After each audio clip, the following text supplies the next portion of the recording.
What if the person you love most in this world wasn't allowed to love you back, not because they didn't want to, but because the law said so? For centuries, love between two men or two women existed only in whispers, hidden glances, secret letters, promises exchanged behind closed doors. They were real, but invisible, erased by laws that refused to call them what they were: couples, partners, families. Then came one ordinary night that changed everything. April 1st, 2001, Amsterdam, midnight.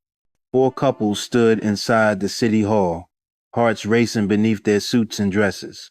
They had waited for this moment, not just for months, but for generations. The air was still, the cameras silent, and when the mayor spoke the words, "Do you take each other in love and equality?" time seemed to stop. "Yes," they said.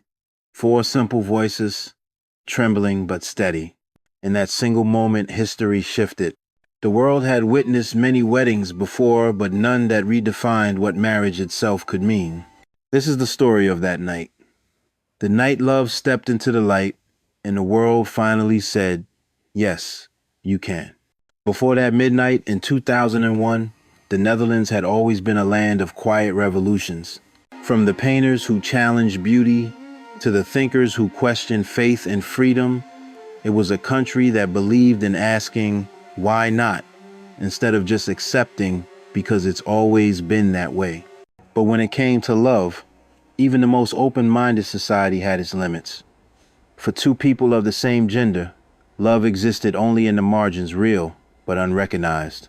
They could share a home, build a life, hold each other through every storm, yet in the eyes of the law, they were strangers.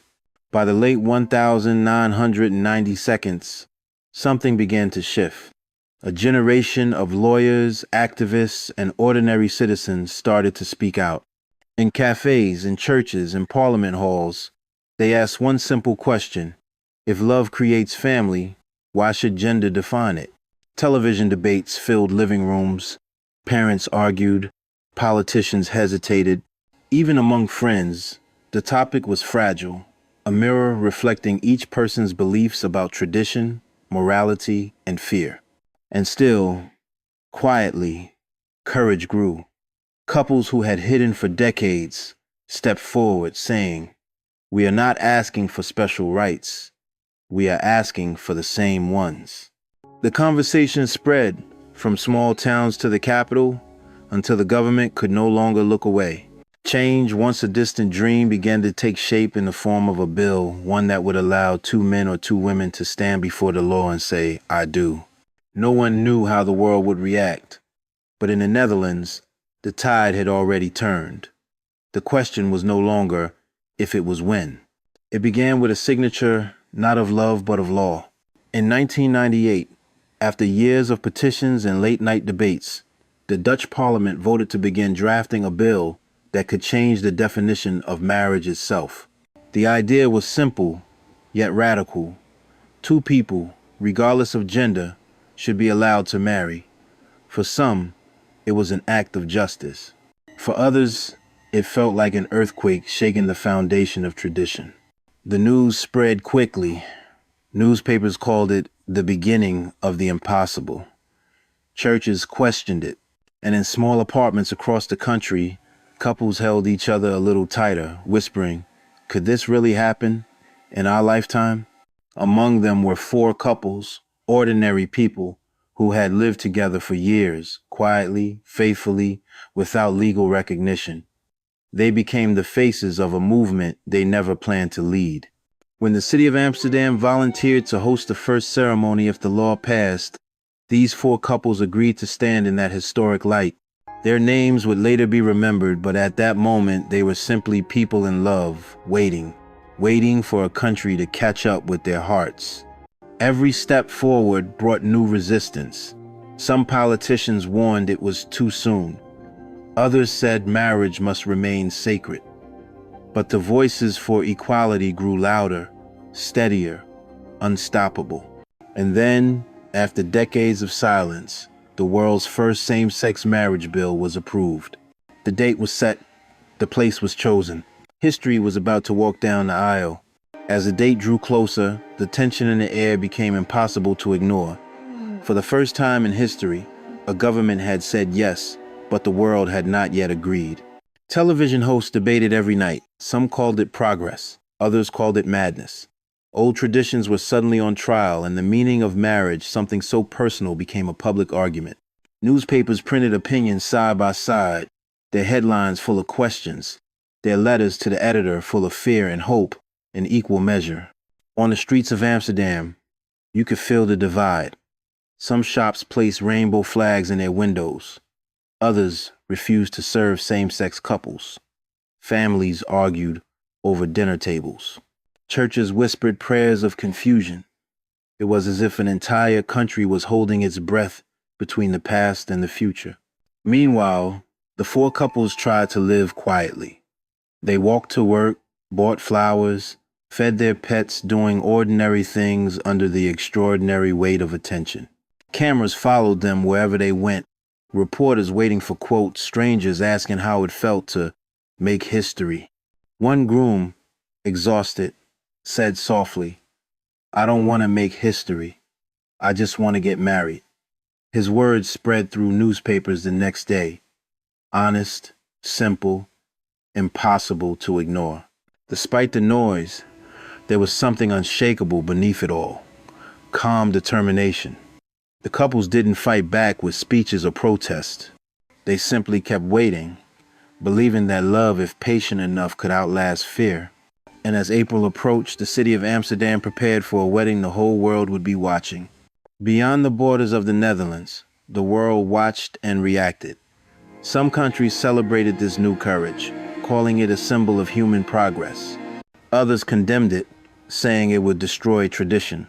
Governments issued statements, church leaders gave interviews, and talk radio hosts filled the air with endless opinions. But inside the small offices, where the final documents were being prepared, the atmosphere was quiet, almost sacred. Lawyers checked every line of the new law, making sure nothing could be challenged in court. One wrong phrase, one misplaced word, and everything could collapse. The couples lived through weeks of uncertainty. They signed papers, met officials, gave statements, and waited. Every morning felt like standing on a bridge that might disappear beneath their feet. What if someone appealed? What if the government changed its mind? Outside, protest letters arrived by the hundreds, but so did flowers and drawings from children who wrote, "Love is love." Small gestures, but they mattered. One evening, as the sun set over Amsterdam's canals, one of the brides whispered to her partner, "Even if it's taken away tomorrow, at least we got this far." Her partner smiled, replying, "No one can take away what we already are." In those quiet exchanges, history was already being written, not in speeches or votes, but in the gentle persistence of people who refused to give up. The legal battle was almost over, the waiting almost done. The world was about to witness the first sunrise where marriage meant everyone. Then, finally, the day arrived, April 1st, 2001. But this was no April Fool's joke. It was midnight in Amsterdam, and rain tapped softly on the cobblestones outside the city hall. Inside, under the warm yellow lights, four couples stood waiting. Their families sat quietly behind them, some smiling, some weeping, all realizing that they were witnessing something that had never happened before in human history. When the mayor of Amsterdam, Job Cohen, entered the room, everyone rose. His voice was steady, but his eyes shimmered with emotion. "With the signing of this law," he said, "the Netherlands declares that marriage is now for all." The room fell silent. Cameras clicked. A pause brief, eternal before the first question was asked.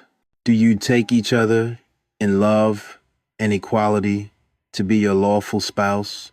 Four couples answered, one after another, "Yes." Go.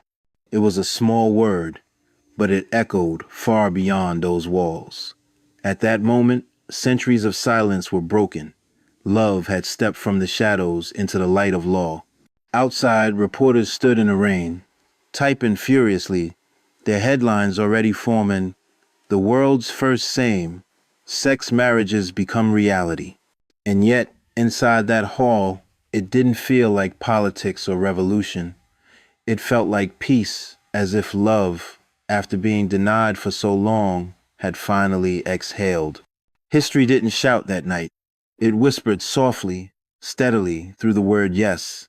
When the ceremony ended, the world outside City Hall erupted. Flashbulbs exploded like tiny stars, and reporters shouted questions in half a dozen languages. The couple smiled through tears, signing certificates, holding hands, stepping out into history. Some kissed. Some simply looked at each other, unable to speak. For the first time ever, husband and husband, wife and wife, were not just words whispered in defiance. They were legal truth. The crowd cheered, and across the world, newspapers carried the same headline: "Love wins in the Netherlands." But the celebration didn't silence the doubts. Within hours, opposition voices grew louder. Religious groups called it blasphemy. Politicians from other countries said the Netherlands had gone too far. In quiet corners of the internet, anger simmered. Some couples received hate mail. Others lost friends overnight. One of the newlyweds later recalled, "That night was joy, yes, but also fear. We didn't know what would follow. We had stepped into history, but history can be cruel." As the media storm raged, they retreated from the spotlight. They wanted to live as they always had, sharing breakfast, taking walks, building lives together. But now, every small act, a ring on a finger, a photo in a window, had become political. The law had changed, but hearts would take longer. And still, as the noise faded, one truth remained steady. Love had crossed the line between forbidden and recognized. The question now was not whether the world had changed, but whether the world was ready to follow. In the weeks that followed, the noise slowly faded, but the weight of what had happened remained. The four couples returned to their ordinary lives, jobs, families, quiet Sunday mornings. Yet nothing about their lives was ordinary anymore.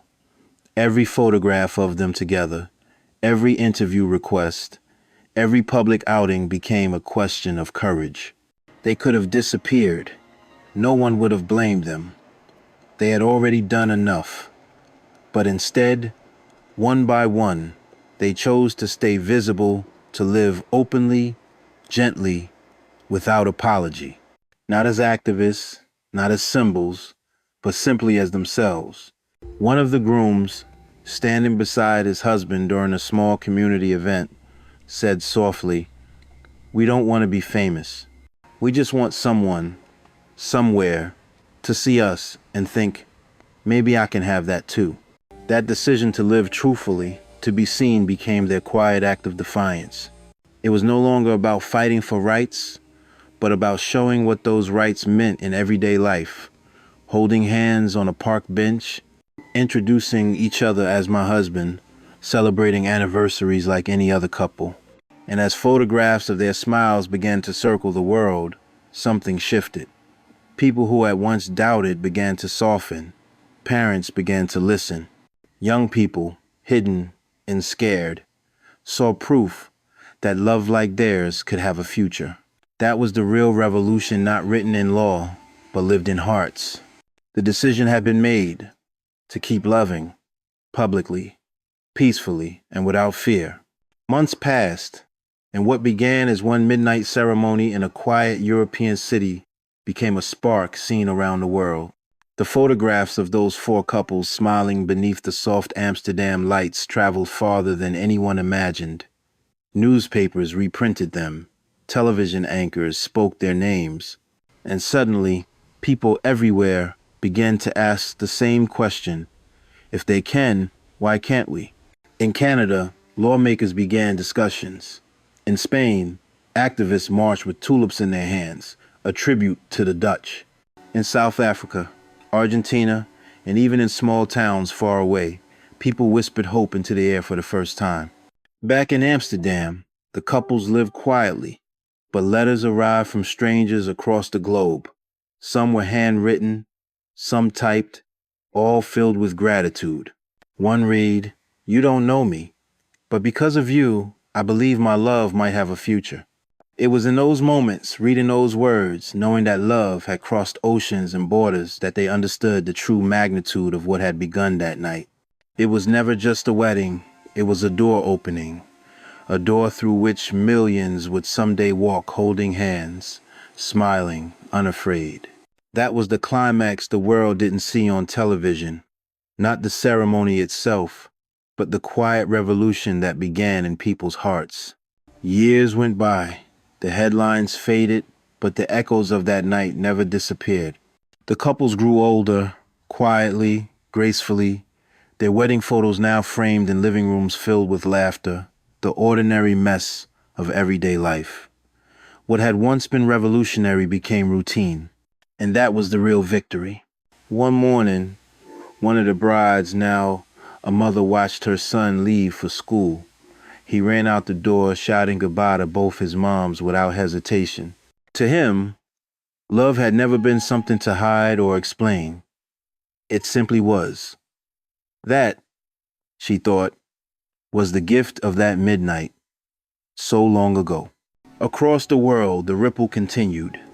One by one, countries followed: Belgium, Spain, Canada, South Africa, Argentina. Each time a new law passed, people in Amsterdam celebrated quietly, remembering where it had all begun. Sometimes, one of the original couples would receive a letter from far away, a photo of two men in tuxedos, two women in white dresses, smiling, holding hands. "Because of you," the letters often began. But they never saw themselves as heroes. They didn't stand on stages or hold banners. They lived, they loved, they endured. And in doing so, they proved something simple and profound. Love, once set free, doesn't retreat, it grows. And as the world kept moving forward, Amsterdam remained the place where it all started, where, on a quiet night in 2001, the impossible became real. Not through force, not through protest, but through love, steady, patient, and brave enough to last. Love didn't change the world overnight, but that night in Amsterdam, it changed everything for those who stood beneath the lights and said yes. More than 2 decades later, millions of couples across continents have followed in their footsteps, walking through doors that once didn't exist. Yet when you look back at the photos from that first ceremony, what stands out isn't the cameras or the laws. It's the simplicity. Two people holding hands, smiling softly, knowing they were finally seen. Because in the end, love isn't about headlines or politics. It's about two hearts daring to build a life together, even when the world says they shouldn't. If this story moved you, share it. Tell someone. Let it remind you that courage often sounds like a whisper, not a roar. And that sometimes one quiet yes can change history.